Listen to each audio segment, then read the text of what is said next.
लोकसेवा आयोगले गरेको विज्ञापन रद्द गर्न संसदीय समितिले दिएको निर्देशनको औचित्यमाथि सरकारको गम्भीर प्रश्न। निर्देशनकै आधारमा विज्ञापन रद्द नहुने मन्त्री पण्डितको भनाई। आवेदन दिने क्रम मुलुकभर जारी। 7वटै प्रदेशको औसत बजेट खर्च करिब 22.5% मात्र। पुँजीगत खर्च झनै निराशाजनक। कर्मचारीको अभाव र सरुवा प्रमुख कारण रहेको प्रदेशहरूको दावी। प्रविधि हस्तान्तरण र लगानीको क्षेत्रमा सहयोग गर्न बेलायतलाई नेपाल सरकारको आग्रह। नेपाललाई सधैँ दृढ समर्थन र ऐक्यबद्धता रहेको प्रधानमन्त्री मेको प्रतिबद्धता। सुपुर्दगी सम्बन्धी विधेयकलाई लिएर हङकङमा तनाव थप चुलिँदै। हङकङको न्याय प्रणालीमा चिनिया हस्तक्षेप असह्य हुने सर्वसाधारणहरूको भनाई। र विश्वकप क्रिकेटमा वर्षाले खेलहरू प्रभावित। श्रीलङ्का र बङ्गलादेशले पनि अङ्क बाँडे। आज पाकिस्तान र साउथ अफ्रिका बीच प्रतिस्पर्धा हुने। नमस्कार, कान्ति डायरीबाट साथी सुरज अनि तेजेन्द्रको समाचार अब विस्तारमा। संसदीय समितिले स्थानीय तहका कर्मचारी भर्ना सम्बन्धी लोकसेवा आयोगको विज्ञापन रद्द गर्न दिएको निर्देशनको औचित्यमा सरकारले प्रश्न उठाएको छ। विभागीय मन्त्री समेत रहेका संघीय मामिला तथा सामान्य प्रशासन मन्त्री लालबाबु पण्डितले प्रतिनिधि सभाको राज्य व्यवस्था तथा सुशासन समितिलाई निर्णयको औचित्य पुष्टि गर्न चुनौती दिनुभयो। संविधान, कर्मचारी समायोजन ऐन र स्थानीय तहले गरेको संगठन तथा व्यवस्थापन सर्वेक्षणका आधारमा आयोगले निकालेको विज्ञापनमाथि कानुनी प्रश्न उठाउने ठाउँ नरहेको मन्त्री पण्डितले दावी गर्नुभयो। हिजो राजधानीमा आयोजित एक छलफलमा मन्त्री पण्डितले भन्नुभयो, सरकारको कुरा नसुन्दै निर्णय हुन्छ भने यो कति जायज रहन लाग्यो। त्यसकारणले अहिले राज्य व्यवस्था तथा सुशासन समितिले गरेको निर्णयको पुष्टि सम्बन्धित समितिले नै गर्नुपर्छ र लोकसेवा आयोगले गरेको निर्णयको पुष्टि लोकसेवा आयोगले गर्नुपर्छ। संवैधानिक विवाद उत्पन्न भयो भने सर्वोच्च अदालतले निरूपण गर्ने कुरामा कुनै दुई मत छैन। त्यसकारणले अहिले यो विज्ञापन संवैधानिक, कानुनी र लोकसेवा आयोगको ऐन मूल्य मान्यता अनुरूप नै छ। त्यसकारणले यसलाई खारिज गर्नुपर्ने अवस्था मैले देख्दिन। मन्त्री पण्डितले समितिले दिएको निर्देशनकै आधारमा विज्ञापन रद्द हुने सम्भावना नरहेको बताउनुभयो। यसमाथि संवैधानिक प्रश्न उठे निरूपण सर्वोच्च अदालतले गर्ने उहाँले उल्लेख गर्नुभयो। उहाँले भन्नुभयो, समितिले दिएको निर्देशनको जवाफ मन्त्रालयले अहिले फर्काउँदैन। आयोग आफै संवैधानिक निकाय भएकाले यसमाथि थप निर्णय चाहिए अदालतले दिन्छ। अदालतले दिएको निर्देशन मन्त्रालयले पालना गर्छ। संसदीय समितिले अर्को विज्ञापन नहुँदासम्म करारमा कर्मचारी राख्न सक्ने गरी दिएको निर्देशनप्रति मन्त्री पण्डितले असन्तुष्टि जनाउनुभयो। उहाँले भन्नुभयो, निर्वाचन प्रमुख, उपप्रमुख र कार्यकारी प्रमुखका नातागोता बाहेक अरूलाई नियुक्त नगरेको उजुरीको चाङ अहिले पनि मन्त्रालयमा छ। करारमा कर्मचारी भर्ना गर्ने प्रवृत्तिले दीर्घकालसम्म असर गर्ने भएकाले सरकारले त्यसलाई निरुत्साहित गरेको उहाँले बताउनुभयो। प्रतिनिधि सभाको राज्य व्यवस्था तथा सुशासन समितिले विज्ञापन रद्द गर्न निर्देशन दिए पनि लोकसेवा आयोगले दरखास्त लिन रोकेको छैन। स्थानीय तहका लागि खुलाइएको विज्ञापनमा आयोगले हिजो समेत अघिल्ला दिनमा जस्तै आवेदन लिने क्रम जारी राख्यो। समितिले निर्देशन दिएको भोलिपल्ट हिजो देशभरबाट 8,000 जनाले विभिन्न पदका लागि आवेदन दिएका छन्। 515 स्थानीय तहका 9,161 पदका लागि आवेदन दिने प्रतिस्पर्धीको संख्या 85,627 पुगेको छ। आयोगको बैठक बसेर थप कुनै निर्णय नभइसके आवेदन लिने प्रक्रिया जारी रहेको आयोगका सचिव महेन्द्र प्रसाद गुरागाईले बताउनुभयो। समितिले पठाएको पत्र आयोगले पाइसकेको छ, तर आयोग अध्यक्ष उमेश मैनाली नेपाल बाहिर रहेका कारण बैठक बसेको छैन। आयोगको नियमित बैठक बस्ने दिन बिहिबार हो। स्थानीय तहहरूमा विभिन्न सेवा समूहका रिक्त पदपूर्तिको लागि लोकसेवा आयोगले निकालेको विज्ञापनको पक्ष र विपक्षमा मंगलबार राजधानीको काठमाडौँमा प्रदर्शन भएको छ। आदिवासी जनजातिहरूले लोकसेवा आयोगबाट समानुपातिक समावेशी सिद्धान्तको भावना र मर्म विपरीत जारी विज्ञापन खारेज हुनुपर्ने माग राख्दै प्रदर्शन गरेका थिए। नेपाल आदिवासी जनजाति महासंघको नेतृत्वमा सूचीकृत 59 जातीय सङ्घ संस्था लगायतमा संविधानमा भएको समावेशी व्यवस्था पूर्ण कार्यान्वयन हुनुपर्ने माग गर्दै राजधानीको माइतीघर मण्डलामा धरना दिएका थिए। विज्ञापन रद्द गर्न संसदीय समितिले दिएको निर्देशनको विरुद्धमा लोकसेवा तयारी गरिरहेकाहरूले संघर्ष समिति गठन गरी माइतीघरमै प्रदर्शन गरे। विज्ञापनलाई निरन्तरता दिनुपर्ने उनीहरूको माग छ। लोकसेवा तयारी गरिरहेका उनीहरूले विज्ञापन खारेज गरेर करारमा भर्ना नगर्न आग्रह गरेका छन्। उनीहरूले समितिका सांसद विरुद्ध नाराबाजी पनि गरेका थिए। पहिलो पटक बजेट ल्याएर वित्तीय संघीयताको अभ्यास गरिरहेका 7वटै प्रदेशले विनियोजन गरेको रकम खर्च गर्न सकेको छैन। 7वटै प्रदेशले औसत बजेट खर्च करिब 22.35% मात्रै छ। यसमध्ये पनि आर्थिक विकासमा सघाउने पुँजीगत खर्च भने झनै निराशाजनक रहेको तथ्याङ्कले देखाएको छ। कुल बजेटको 27% भन्दा माथि कुनै पनि प्रदेशले खर्च गर्न सकेका छैनन्। यो प्रतिशत केन्द्र सरकारको भन्दा निकै न्यून हो। केन्द्र सरकारले अहिलेसम्म करिब 61% मात्र खर्च गरिसकेको छ। चालु खर्च 70% र पुँजीगत खर्च 46% छ। प्रतिशतका आधारमा केन्द्र सरकारको तुलनामा निकै कम प्रदेश सरकारले खर्च गर्न सकेका हुन्। विनियोजित बजेटमध्ये सबैभन्दा कम खर्च गर्ने प्रदेश कर्णाली हो। उसले करिब 11% मात्र बजेट खर्च गरेको छ। कर्णाली प्रदेशका आर्थिक मामिला तथा योजना मन्त्री प्रकाश ज्वालाका अनुसार कर्मचारी अभाव, कानुन र संरचना निर्माणमा ढिलाइका कारण खर्च गर्न मुस्किल परेको हो। उहाँले भन्नुभयो, केन्द्रले अधिकार प्रत्यायोजन नगर्दा पनि समस्या भएको हो। अझै पनि कर्मचारी अभाव कायमै छ। अधिकांश संरचना निर्माणाधीन अवस्थामा छन्। कर्णाली प्रदेशले पुँजीगत खर्च करिब 9 र चालुगत खर्च 16% मात्र गरेको छ। प्रदेशमध्ये सबैभन्दा बढी खर्च गर्नेमा प्रदेश नम्बर 5 रहेको छ। उसले 27% खर्च गरेको छ। पुँजीगत खर्च 24% र चालु खर्च 32% गरेको तथ्याङ्कले देखाउँछ। कानुन, कार्यविधि, संगठन संरचना र कर्मचारी अभावले बजेट लक्ष्य अनुरूप खर्च हुन नसकेको यस प्रदेशका भौतिक पूर्वाधार विकास मन्त्री एवं सरकारका प्रवक्ता बैजनाथ चौधरीले बताउनुभयो। विनियोजन गरेको मध्ये प्रतिशतका आधारमा सबैभन्दा बढी पुँजीगत खर्च गर्नेमा प्रदेश 1 रहेको छ। उसले करिब 26% खर्च गरेको छ। प्रदेश 1 सबैभन्दा ठूलो बजेट विनियोजन गर्नेमा पनि पर्छ। उसले यस वर्ष करिब 35 अर्ब 68 करोड रुपैयाँ विनियोजन गरेको छ। संघीय संसद सचिवालयले प्रतिनिधि सभा र राष्ट्रिय सभाका 334 सांसदलाई एक-एकवटा ल्यापटप दिने भएको छ। सांसदहरूलाई पेपरलेस र सूचना प्रविधि मैत्री बनाउन सचिवालयले अत्याधुनिक ल्यापटप दिन लागेको हो। सचिवालयले आर्थिक वर्षको अन्त्यमा अर्थ मन्त्रालयको सहमतिमा बजेट रकमान्तर गरी ल्यापटप खरिद प्रक्रिया अघि बढाएको छ। सचिवालयले प्रतिनिधि सभाका 275 र राष्ट्रिय सभाका 59 सांसदका लागि ल्यापटप खरिद गर्न गत जेठ 19 गते बोलपत्र आह्वान गरिसकेको छ। बोलपत्रबाट छनौट हुने प्रस्तावक कम्पनीले 1 महिनाभित्रै 334 ल्यापटप उपलब्ध गराउने सचिवालय स्रोतले जानकारी दिएको छ। राज्य कोषबाट करिब 3.5 करोड रुपियाँ खर्चेर सांसदका लागि ल्यापटप दिन लागि हो। नेपाल पत्रकार महासंघले प्रेस तथा अभिव्यक्ति स्वतन्त्रता कुण्ठित पार्ने गरी ल्याएको मिडिया काउन्सिल विधेयक तत्काल फिर्ता लिन सरकारलाई दबाब दिन तेस्रो चरणको आन्दोलन घोषणा गरेको छ। 2 चरणको आन्दोलनबाट माग पूरा नभएपछि महासंघले हिजो बसेको केन्द्रीय समिति बैठकले 1 महिना लामो कार्यक्रम घोषणा गरेको हो। असार 3 मा प्रेस स्वतन्त्रताको पक्षमा देशव्यापी हस्ताक्षर सङ्कलन अभियान चलाउने, असार 6 मा सङ्कलित हस्ताक्षर जिल्ला प्रशासन कार्यालय मार्फत प्रधानमन्त्रीलाई बुझाउने र असार 10 मा मिडिया काउन्सिल विधेयक विरुद्ध कार्टुन प्रदर्शन गर्ने कार्यक्रम रहेको छ। महासंघले असार 15 मा सबै जिल्ला शाखाहरूले विधेयक विरुद्ध आआफ्नो क्षेत्रबाट निर्वाचित संघीय र प्रदेश सांसदहरूलाई SMS मार्फत सन्देश पठाएर ध्यानआकर्षण गराउने, असार 20 मा बृहत प्रेस स्वतन्त्रता सभा गर्ने, 25 मा लालटिन जुलुस, 30 गते देशव्यापी सिटी जुलुस र सभा गर्ने कार्यक्रम रहेको छ। महासंघले सो विधेयक संघीय संसदमा छलफलको लागि पेश हुन दिन देशव्यापी रूपमा आकस्मिक विरोध प्रदर्शन गर्ने कार्यक्रम समेत घोषणा गरेको छ। कान्तिपुर डायरीमा अब ब्रेकको पालो। अब बाँकी प्रसङ्ग। प्रधानमन्त्री केपी शर्मा ओलीले 3 दिने बेलायत भ्रमणका क्रममा हिजो समकक्षी टेरेजा मेसँग भेटवार्ता गर्नुभएको छ। प्रधानमन्त्री कार्यालय 10 टाउनिङ स्ट्रिटमा भएको करिब आधा घण्टा लामो भेटमा दुई देशबीच सम्बन्ध सुदृढबारे छलफल भएको थियो। बेलायती प्रधानमन्त्री मेले राजीनामा दिइसकेकाले नेपालका प्रधानमन्त्रीको 17 वर्षपछिको बेलायत भ्रमणमा कुनै पनि किसिमको सम्झौता हुन सकेन। परराष्ट्र मन्त्री प्रदीप गेवालीले भन्नुभयो, सहयोगभन्दा पनि मित्र राष्ट्रबीच सहयोग सुदृढ गर्ने कुरा महत्त्वपूर्ण हो। बेलायतको सहयोग निरन्तर भइ नै रहेको छ। हामीले यसपटक प्रविधि हस्तान्तरण र लगानीका क्षेत्रमा सहयोग गर्न जोड दिएका छौँ। प्रधानमन्त्री ओलीले नेपालले हासिल गरेका राजनीतिक उपलब्धिको व्याख्या गर्दै राजनीतिक सङ्क्रमणपछि नेपाल आर्थिक विकासमा केन्द्रित रहेको उल्लेख गर्नुभएको थियो। परराष्ट्र मन्त्रीका अनुसार उहाँले नेपालको विकास प्रयासमा अझ बृहत्तर सहयोग गर्न बेलायतसँग आग्रह गर्नुभएको थियो। विकासका साथै प्राकृतिक विपत्ति जस्तै भूकम्पका बेला बेलायतको सहयोगप्रति आभार व्यक्त गर्नुभएको थियो। बेलायती समकक्षी मेले परिवर्तनका लागि नेपाललाई बधाई दिँदै बेलायतको सधैँ दृढ समर्थन र ऐक्यबद्धता रहेको विश्वास दिलाउनु भएको थियो। दुवै मुलुक राष्ट्रसङ्घ मानवाधिकार परिषदको सदस्य भएका नाताले मानव अधिकारका विषयमा समेत छलफल भएको थियो। प्रधानमन्त्री ओलीले गोर्खा समस्याबारे कुरा उठाउनु भएको थियो। उहाँले नेपाल, भारत र बेलायत बीचको त्रिपक्षीय सन्धि पुनरावलोकन गरी गोर्खा सरकारलाई गम्भीरतापूर्वक सम्बोधन गर्न मेला ध्यानआकर्षण गराउनु भएको थियो। गोर्खाहरू बेलायत नेपाल सम्बन्धको अत्यन्तै महत्त्वपूर्ण कडी भएकाले उनीहरूको समस्याबारे छलफल गरेर अगाडि बढ्ने आश्वासन मेले दिएको मन्त्री गेवालीले जानकारी दिनुभयो।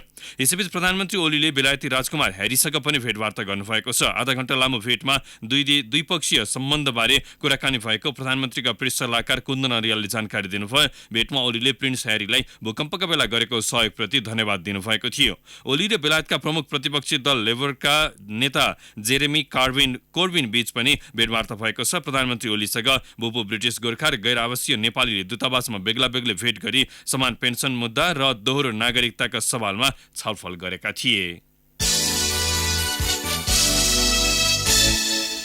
प्रमुख प्रतिपक्षी दल नेपाली कांग्रेसले सरकारले संघीय संसदमा दर्ता गराएको गुठी सम्बन्धी विधेयकले संविधानको मर्म, भावना र प्रावधान प्रतिकूल हुने गरी मुलुकको धर्म, संस्कृति र परम्परामाथि प्रहार गरेको बताएको छ। कांग्रेस केन्द्रीय कार्यालयले मंगलबार जारी गरेको विज्ञप्तिमा पार्टीले संविधानको प्रतिकूल धर्म, संस्कृति, परम्पराको विनाश गर्ने र गुठीको अस्तित्वलाई नै समाप्त पार्ने गरी ल्याएको विधेयकलाई नस्वीकार्ने बताएको छ। विधेयक तुरन्त फिर्ता गरी सरकारवालासँग सार्थक संवाद मार्फत सहमतिका आधारमा तत्काल समाधान खोज्न समेत उसको माग रहेको छ। कांग्रेसले विधेयकको विरोधमा आइतबार शान्तिपूर्ण प्रदर्शनमा उत्रिएका गुठियार र आम नागरिकमाथि प्रहरीद्वारा भएको दमनको समेत विरोध गरेको छ।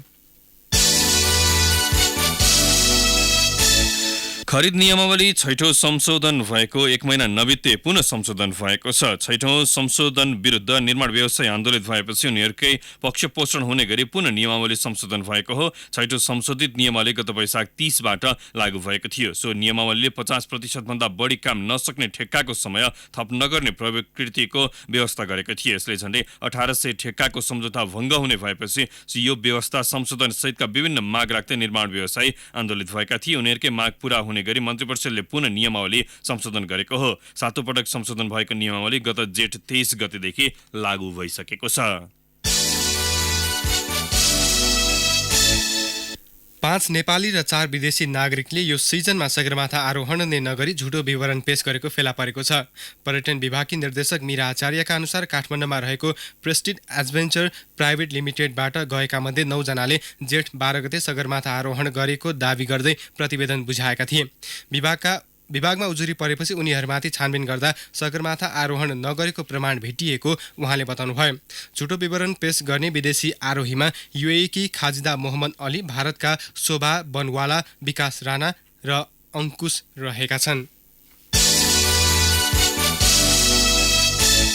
नेपाल र अफ्रिकी मुलुक मौरिसस बीच जेनेभामा द्विपक्षीय श्रम समझदारी भएको छ। श्रम मन्त्री गोकर्ण बिष्ट र समकक्षी सुदेश एस क्यालिचन बीच समझदारी पत्रमा हस्ताक्षर भएको हो। दुवैजना अन्तर्राष्ट्रिय श्रम संगठन ILO को शतवार्षिकीमा सहभागी हुन जेनेभा पुगेको मौकामा समझदारी गरिएको हो। मन्त्री बिष्टका अनुसार मौरिसससँग रोजगारदाता पे मोडलका आधारमा श्रम समझदारी भएको छ। श्रमिक भर्न बापत म्यानपावर कम्पनीलाई मौरिससका रोजगारदाताले नै सेवा शुल्क भुक्तानी गर्ने समझदारी पत्रमा उल्लेख भएको छ। मौरिससले कामदार आपूर्ति गर्न 63 वटा म्यानपावर कम्पनीलाई अनुमति दिएको छ।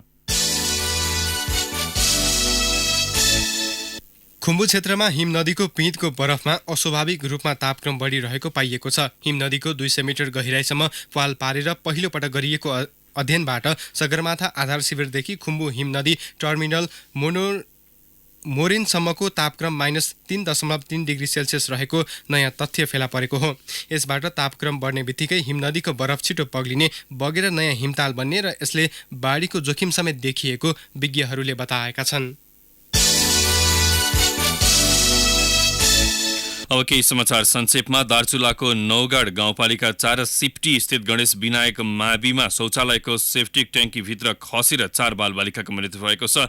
ट्याङ्कीमाथि थोपारिएको माटोमा खेल्दा खेल्दै खसेर पुरिँदा 8 वर्षकी निता ठगुन्ना, 10 वर्षीय अनुष्का धामी, 4 वर्षका सुदेश धामी र 5 वर्षकी युनिका ठगुन्नाको मृत्यु भएको हो। संस्कृति, पर्यटन तथा नागरिक उड्डयन मन्त्रालय समेत हेरिरहेका प्रधानमन्त्री केपी शर्मा ओलीले 7वटा प्रदेशमा नेपाल भ्रमण वर्ष 2020 को प्रदेश समन्वय समिति गठन गरेका छन्। यातायात सञ्चालन अस्तव्यस्त भएको भन्दै रसुवागढी नाकाका कन्टेनर व्यवसायी आन्दोलित भएका छन्। व्यवसायीले सोमबारदेखि रसुवागढी नाकाबाट केरुङ जाने कन्टेनर चल्न दिएका छैनन्। अख्तियार दुरुपयोग अनुसन्धान आयोगले प्रश्नपत्र चुहावटमा संलग्न भएको आरोपमा सिराहाका प्रहरी जवान दिपेन्द्र कुमार मण्डल सहित 12 जना विरुद्ध विशेष अदालतमा भ्रष्टाचार मुद्दा चलाएको छ। संघीय सरकारको बजेट सार्वजनिक भइसके प्रदेश 5 भर दैनिक उपभोग्य सामग्रीको मूल्य एकाएक आकाशिएको छ।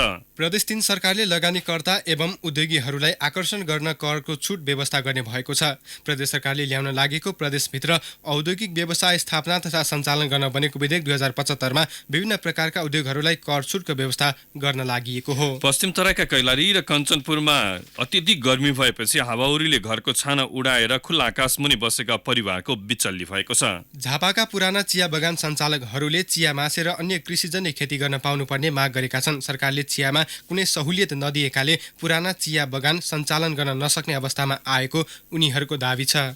र पाल्पाको रैनादेवी छहरा गाउँपालिका 7 मा साल लगायत 272 वटा रुख काटेको आरोपमा पक्राउ परेका 4 जना जिल्ला अदालतको आदेश अनुसार जनै 20,000 रुपियाँ धरौटी बुझाएर रिहा भएका छन्। कान्तिपुर डायरीमा फेरि पनि ब्रेकको पालो। कान्तिपुर डायरीमा अब आर्थिक प्रसङ्ग सरकारले वितरण गर्दै आएको अनुदानको मलमा सहकारीहरूले कालोबजारी गरेको पाइएको छ। युरिया डीएपी मलको अभाव भएको चर्चा भएपछि मकवानपुर क्षेत्रमा वाणिज्य आपूर्ति तथा उपभोक्ता संरक्षण विभागको टोलीले अनुगमन गरेको थियो। त्यसक्रममा सहकारी र एग्रोभेटले मल लुकाएर महँगोमा बिक्री गर्दै आएको पाइएको हो। अनुगमन टोलीलाई मल नभएको बताए पनि गोदाममा पर्याप्त मल रहेको पाइएको हो। हाल अनुदानको मल कृषि सामग्री कम्पनी र साल ट्रेडिङले बिक्री गर्दै आएका छन्। कृषि सामग्रीले 70 र साल ट्रेडिङले 30% बिक्री गर्दै आएको छ। ती निकायबाट बिक्री हुने मल आधिकारिक डिलर र सहकारीबाट मात्रै बिक्री गर्न पाइन्छ। तर अनुदानको मल कृत्रिम अभाव गराई व्यापारीहरूले पनि बिक्री गर्दै आएको भेटिएको हो।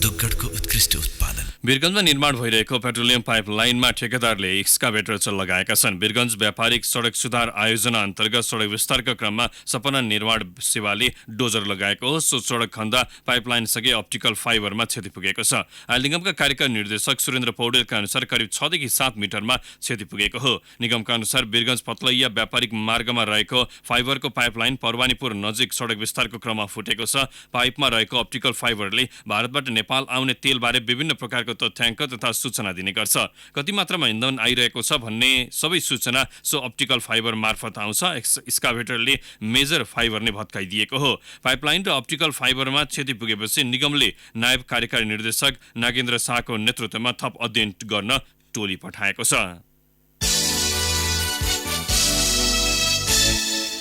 अब अन्तर्राष्ट्रिय प्रसङ्ग। हङकङमा आपराधिक क्रियाकलापमा संलग्नलाई चिनिया न्याय प्रणाली अनुसार कारबाही अघि बढाउने सम्बन्धी विधेयक पारित हुने भएपछि 10,000 सर्वसाधारणको विरोध प्रदर्शन चौथो दिन पनि जारी छ। हङकङको न्याय प्रणालीमा चिनिया हस्तक्षेपको विरोध भइरहेको छ। करिब 50,000 सर्वसाधारणको जनदबावका बावजुद हङकङको बेजिङ समर्थित विधान परिषदले सो विवादास्पद विधेयक पास गराउने प्रक्रिया अघि बढाएको बीबीसीले उल्लेख गरेको छ। सन् 1997 मा बेलायती शासनबाट मुक्त भएको हङकङमा सो अहिलेसम्मकै वृहत प्रदर्शन हो। यो विधेयक खारेजीको मागसहित सुरु गत आइतबारदेखिको आन्दोलन जारी छ। प्रजातन्त्रवादी पार्टीले विरोध प्रदर्शनमा सहभागी हुन सामाजिक सञ्जाल मार्फत आह्वान गरेका छन् भने त्यहाँका 100 भन्दा बढी सङ्घ संस्था र पत्रिकाहरूले प्रदर्शनमा सहभागी बन्नकै लागि आफ्ना कर्मचारीलाई बिदा दिएका छन्। अब खेल प्रसङ्ग। इङ्ल्यान्ड र वेल्समा जारी विश्वकप क्रिकेटमा वर्षा बाधकभन्दा श्रीलङ्का र बङ्गलादेश बीचको पछिल्लो खेल पनि टस नै नभई स्थगित भएको छ। ब्रिस्टोलमा लगातार भारी वर्षा भएपछि खेल नै सुचारू हुन सकेन। लामो समय वर्षा नरोकेपछि अन्ततः दुवै टोलीलाई 1-1 अङ्क बाँडिएको थियो। यो सँगै जारी विश्वकप क्रिकेटका 16 मध्ये 3 खेल पूर्ण रूपमा अवरुद्ध बनेका छन्। आंशिक प्रभाव परेका 2 खेलमा भने डकवर्थ लेभिस पद्धतिका आधारमा नतिजा निकालिएको थियो। अघिल्लो दिन साउथ अफ्रिका र वेस्ट इन्डिज बीचको खेलमा पनि वर्षा बाधक बनेपछि दुवै टोलीले अङ्क बाँडेका थिए। त्यस्तै श्रीलङ्का र पाकिस्तान बीचको खेल पनि टस नै नभई स्थगित भएको थियो। अब विश्वकप क्रिकेट विषय। ICC Cricket World Cup 2019 Special. Brought to you by IME pay जे पे गर्दा पनि आइएमई पे भए चाहियो के। नमस्कार, विश्वकप क्रिकेट 2019 मा यहाँलाई स्वागत छ। हामी विश्वकप क्रिकेटमा प्रतिस्पर्धा हुने अस्ट्रेलिया र पाकिस्तान बीच आज हुने खेलको विश्लेषण सहित उपस्थित भएका छौं। डिफेन्डिङ च्याम्पियन अस्ट्रेलिया विरुद्ध मैदान उत्रदा पाकिस्तान पछिल्ला 5 खेलमा भोगेको हारको बदला लिने लक्ष्यमा हुनेछ। तथ्याङ्कमा पाकिस्तान भन्दा निकै बलियो देखिएको 5 पटकको विश्वकप विजेता चौथो खेलमा तेस्रो जितको खोजीमा छ। हालसम्मका 103 भेटमा 67 जित हात पारेको कंगारू टोली त्यसमा अर्को इटा थप्न चाहन्छ। अस्ट्रेलिया विरुद्ध 32 खेलमा मात्र आफू अनुकूलको नतिजा निकालेको पाकिस्तान त्यसलाई सुधार गर्ने योजनामा छ। सुरुवाती 3 खेलमा 1 मा जित, समान हार र 1 बराबरीको नतिजा निकालेको पाकिस्तानलाई बलियो टोली अस्ट्रेलिया विरुद्ध जित निकाल्न त्यति सहज छैन। एरोन फिन्चको कप्तानीमा रहेको अस्ट्रेलिया अहिले उच्च फर्ममा छ। Steven Smith, David Warner, Usman Khawaja, Glenn मैक्सवेलको लय पाकिस्तानका लागि भारी पर्न सक्छ। Pat Cummins, Adam Zampa, Nathan Coulter, Mitchell Starc जस्ता बलरको उपस्थिति पनि पाकिस्तानी ब्याट्सम्यानका लागि ठूलै चुनौती रहेको छ। 4 अङ्कमा तालिकाको चौथो स्थानमा रहेको अस्ट्रेलिया आफ्नो लय कायम राख्दै सेमिफाइनल प्रवेशको सम्भावना बलियो बनाउने प्रयत्नमा रहनेछ। सरफराज अहमदको कमानीमा रहेको पाकिस्तान बाबर अजम र इमाम उल हक जस्ता ब्याट्सम्यान र इमाद वासिम र मोहम्मद आमेद जस्ता बलरको साथले आफूलाई अब्बल साबित गर्न तयार छ। विश्वकप क्रिकेटमा यी दुई टोली बीच 9 पटक भेट भइसकेको छ, जसमा 5 पटकको खेल अस्ट्रेलियाले आफ्नो पक्षमा पार्दा 4 खेलमा पाकिस्तान विजयी भएको छ। हालसम्म पाकिस्तानले 2 पटक मात्र विश्वकपको फाइनल यात्रा तय गरेको छ। सन् 1992 मा विश्वकपको उपाधि उचालेको पाकिस्तान सन् 1999 को विश्वकपको फाइनलमा अस्ट्रेलियासँग नै पराजित भएको थियो। इङ्ल्यान्डमै सन् 2017 मा भएको आईसीसी च्याम्पियन ट्रफी उचालेपछि उच्च मनोबलमा देखिएको पाकिस्तान सोही भूमिमा अर्को इतिहास रच्न चाहन्छ। ICC cricket world cup 2019 special. Brought to you by IME pay जे पे गर्दा पनि आइएमई पे भए चाहियो के। अब मौसम सम्बन्धी जानकारी। काठमाडौँ उपत्यका सहित मुलुकका अधिकांश भूभागको मौसम सामान्य बदलिरहने जल तथा मौसम पूर्वानुमान महाशाखाले जनाएको छ। पूर्वी, मध्य र पश्चिमी भूभागका केही स्थानहरूमा मेघगर्जन सहित हावाहुरी र वर्षाको सम्भावना रहेको महाशाखाले जनाएको छ।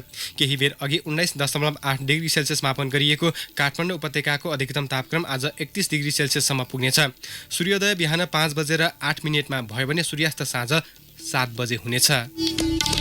हवस् त, कन्ट्री डायरी अहिले यहीँ सकिन्छ। सुरज र तेजेन्द्र बिदा भयो। नमस्कार। सूचना र मनोरञ्जनको सम्वाहक रेडियो राष्ट्रको रेडियो कान्तिपुर।